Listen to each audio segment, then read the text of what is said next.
काळमवाडी धरणात इचलकरंजी शहरासाठी ठेवलेल्या शिल्लक कोट्यातील पाणी सुळकुड योजनेतून मिळणार असल्यानं कोणाचं नुकसान होणार नसल्यामुळे राज्य शासनाने त्याला तातडीने मान्यता देऊन योजनेचं काम सुरू करावं।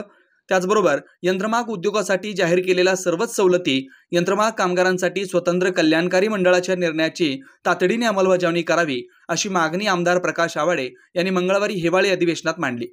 जे जाहीर केलंय ते तातडीने द्यावं म्हणजे अडचणीतील उद्योग व्यवसाय पुन्हा अधिक गतीने प्रगती साधू शकतील असंही ते म्हणाले। नागपूर येथे विधानसभेचे हिवाळी अधिवेशन सुरू असून मंगळवारी आमदार प्रकाश आवाडे यांनी उद्योग, कामगार, ऊर्जा, पाणी आदी प्रश्नांवर सविस्तर मांडणी केली। ते म्हणाले, इचलकरंजी शहराला पिण्याच्या पाण्यासाठी राज्य शासनाने सुळकुड उद्धव दूधगंगा योजना मंजूर केली, परंतु 3 वर्षापासून अद्याप योजनेचे काम सुरू झालेलं नाही। प्रत्यक्षात ज्यावेळी काळमवाडी धरण बांधलं गेलं त्यावेळी त्यामध्ये इचलकरंजी शहरासाठी पिण्याच्या पाण्याचा कोटा शिल्लक ठेवण्यात आलाय।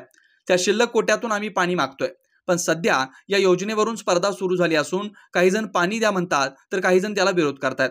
त्यामुळे इचलकरंजीसाठी पिण्यासाठी शिल्लक असलेल्या कोट्यातून पाणी मिळण्यासाठी शासनाने त्याला मान्यता देऊन सुळकुड योजनेचं काम तातडीने सुरू करावं असं आमदार आवाडे यांनी सांगितलंय।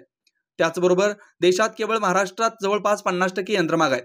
या यंत्रमाग व्यवसायासाठी राज्य शासनाने वेळोवेळी मदतीचा हात दिलाय, परंतु मागील काही वर्षात केवळ योजना जाहीर केल्या जात असून त्याची प्रत्यक्ष अंमलबजावणी होत नाही। सन 2016 मध्ये तत्कालीन वस्त्रोद्योग मंत्री सुभाष देशमुख यांनी 27 HP खालील यंत्रमागासाठी 1 रुपयांची अतिरिक्त सवलत आणि कर्जावरील व्याजात 5% सवलत जाहीर केली होती। त्याचा मी सातत्याने पाठपुरावा करतोय, पण 8 वर्ष झाली तरी त्याची अंमलबजावणी झाली नाही। त्याचबरोबर 3 वर्षापूर्वी तत्कालीन उपमुख्यमंत्री अजित पवार यांनी अर्थसंकल्पीय अधिवेशनात 27 HP वरील यंत्रमागासाठी 75 पैशाची अतिरिक्त वीज सवलत जाहीर करून त्यासाठी तरतुदी केली होती, पण अद्याप त्याची अंमलबजावणी झालेली नाही। योजना जाहीर होत असतील पण त्याचं इम्प्लिमेंटेशन होत नसेल तर उद्योगाच्या प्रगतीच्या गतीची अपेक्षा का करावी असा सवाल करत आमदार आवाडे यांनी जे जाहीर केलंय त्याची तातडीने अंमलबजावणी करावी अशी मागणी केली आहे। ते ज्या त्या वेळी आपण का स्वीकारत नाही आणि देत नाही। मी मगाशी म्हणालो तसं केवळ घोषणा करून उद्योग कधी वाढणार नाही, त्याला लाभ होणार नाही। याच राज्य सरकारच्या सन्माननीय मंत्री महोदयांनी यापूर्वी उद्योगाला लाभ देण्याच्या संबंधीचा निर्णय घेतला होता। इचलकरंजीला त्यावेळेचे भारतीय जनता पक्षाचे मंत्री माननीय सुभाषजी देशमुख वस्त्रोद्योग मंत्री असताना इचलकरंजीला एका आंदोलनाच्या निमित्तानं आले होते। त्यांनी 27 हॉर्सपॉवरच्या आतल्या यंत्रमागांना 1 रुपये विजेमध्ये अतिरिक्त सवलत देण्याचा निर्णय जाहीर केला होता। त्याच्याशिवाय 5% व्याजाची सवलत देऊ म्हणून जाहीर केलं होतं। काय अंमलात आलं नाही। त्याला 7-8 वर्षे झाली, आम्ही सातत्यानं पाठपुरावा करायला लागलोय, अजूनही तो निर्णय होत नाही। सन्माननीय अजितदादा पवार राज्याचे उपमुख्यमंत्री महोदय यांनी गेल्या 4 वर्षापूर्वी पूर्वीच्या सरकारमध्ये उपमुख्यमंत्री असताना त्यांनी आश्वासन दिलं होतं की 27 हॉर्सपॉवरच्या वरच्या सगळ्या यंत्रमागातल्या आधुनिक उद्योगातल्या त्या लूम्सला 75 पैसे अतिरिक्त विजेची सवलत देऊ। हे अजितदादांनी सभागृहामध्ये बजेटच्या भाषणामध्ये जाहीर केलं होतं, ते सुद्धा मिळालं नाही। असं जर औद्योगिक गती असेल आणि अशा पद्धतीचं इम्प्लिमेंटेशन जर होणार असेल तर उद्योग जोरात यायला पाहिजे, पळायला पाहिजे, गतीने यायला पाहिजे। ही अपेक्षा आपण का करायची। माझी विनंती आहे, जे जाहीर झालंय ते तर द्या। नवीन आम्ही मागतोय ते कधी द्यायचं बघू, त्याच्या संबंधीचा संघर्ष काय असेल ते होईल, तुम्ही जाहीर करा।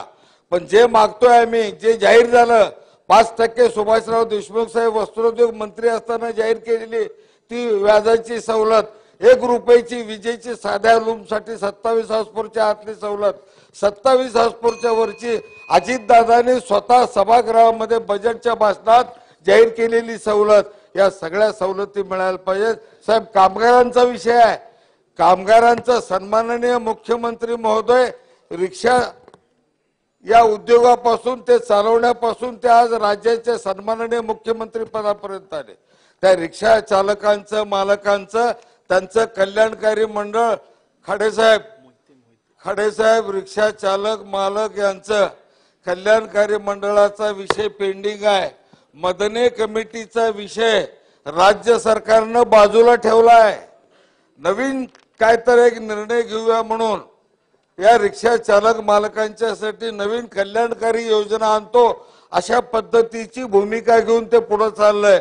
आमची विनंती आहे, आमच्या यंत्रमागाची संख्या देशातल्या सगळ्यात जास्त यंत्रमाग महाराष्ट्रात आहे. 50% यंत्रमाग महाराष्ट्रात आहेत. आणि असं असताना इथल्या यंत्रमागाला वाऱ्यावर सोडलंय. इथल्या यंत्रमागाला काही संरक्षण नाही. त्या कामगाराला तो विकेंद्रित क्षेत्रातला यंत्रमाग धारक आहे. त्याचं कल्याणकारी मंडळ नेमायच्या 2 वेळा कमिटीचा अहवाल आला. पहिली कमिटी माझ्या अध्यक्षतेखाली होती, प्रकाश आवाडे कमिटी. दुसरी कमिटी हळवणकर आमदार त्यावेळी असताना त्यांच्या अध्यक्षतेखाली होती. दोन्हीचा रिपोर्ट आला. दिलीपराव वळसे पाटील साहेब कामगार मंत्री असताना त्यांच्याकडे बैठक झाली, ताबडतोब अंमलात आणायचं ठरलं. मुश्रीफ साहेब कामगार मंत्री असताना त्यांच्याकडे बैठकी झाल्या, हे लगेच करूया म्हणून सांगितलं. आता तुम्ही तर करा. यंत्रमाग धारक ह्या राज्यातला फार मोठा उद्योग आहे आणि निम्मा देशातला आपल्या राज्यात आहे. त्या उद्योगातल्या कामगारांची पुण्याही आशीर्वाद घ्या साहेब. ते काय मागत नाही, तो फक्त योजना करून द्या. माथाडी कामगारासाठी मंडळ करा, पैसे राज्य सरकारने घालायचे नाहीत. आम्ही योजना करून दिल्या, त्यात राज्य सरकारनं एक नवीन पैसा घालायचा नाही. सूत व्यापाऱ्याकडनं आम्ही त्याच्यावर सेस बसवला, त्या मार्काकडनं सुद्धा घेत नाही, कामगाराकडनं सुद्धा घेत नाही. तेवढ्यावर आमचं होतंय. जसं बांधकामावर बसवलं आणि सगळ्या बांधकामातल्या कामगारांचं कल्याण करायला आपण, तसंही होणार. त्याला करावं एवढी विनंती करतोय. पाणी पुरवठ्याचा एक अत्यंत महत्वाचा विषय आहे साहेब. सन्माननीय देशाचे पंतप्रधानांनी घोषणा केली आहे, अतिशय मोठी घोषणा आहे. घराघरामध्ये पाणी पोचवायच्यासाठी हर घर नल से जल, हर घर नल से जल. साहेब ही योजना राबत नाही. मी मुद्दाम ऐकून घ्या साहेब, माझं 2 मिनिटं ऐकून घ्यायला पाहिजे. साहेब राज्यामध्ये या पाणी पुरवठा योजना व्हायला लागलेत, त्याच्यामध्ये हर घर नल से जल जोडायचं काय धरलेलं नाही. इथं 4,000 5,000 रुपये नळ जोडायला तिथं ग्रामपंचायत पैसे मागते प्रत्येक घरवाल्याकडं. ही योजना अशी आहे, सन्माननीय देशाच्या पंतप्रधानांनी केलेली. त्याच्यामध्ये प्रत्येक घरामध्ये नळ जोडायचे पैसे शासनानं भरायचे आहेत. बऱ्याच योजना झाल्या. माझ्या इथं कालच मीटिंग घेऊन आलो मी. कबनूर म्हणून गाव आहे मोठं, 60,000 लोकसंख्येचं गाव आहे. त्या गावात 10,500 प्रॉपर्टी आहेत आणि तिथं सगळ्यांच्याकडे पैसे मागत बसल्यात. कसली योजना? त्याचे परत रिशेड्युलिंग करायला पाहिजे, त्याला परत पुरवणी योजना जोडायला पाहिजे. त्या गावात साहेब 95 किलोमीटर रस्ता उकरणार आहे त्या गावातला आणि 45 किलोमीटर परत फक्त रस्ता करून देणार आहेत. मग बाकीचे रस्ते त्या ग्रामपंचायतीने कशा ते दगड मारतील की लोक घेऊन सगळ्यांनी पुढाऱ्याने जाणारे येणारे. ह्या सगळे रस्ते मुजवायचे, चांगलं करायचं, घर टू घर कनेक्शन द्यायचं, हे व्हायलाच पाहिजे. इचलकरंजीसाठी आम्हाला आमच्या गावाला पाणी कमी पडतंय म्हणून आदरणीय उपमुख्यमंत्री अजितदादा पवार यांनी सुलकुडवरनं इचलकरंजीला पिण्याचं पाणी मंजूर केले. त्या योजनेलाही अजून 3 वर्षे झाली, सुरुवात होत नाही. आता आमच्या सगळी स्पर्धा कोण द्या म्हणते, कोण देऊ नका द्या.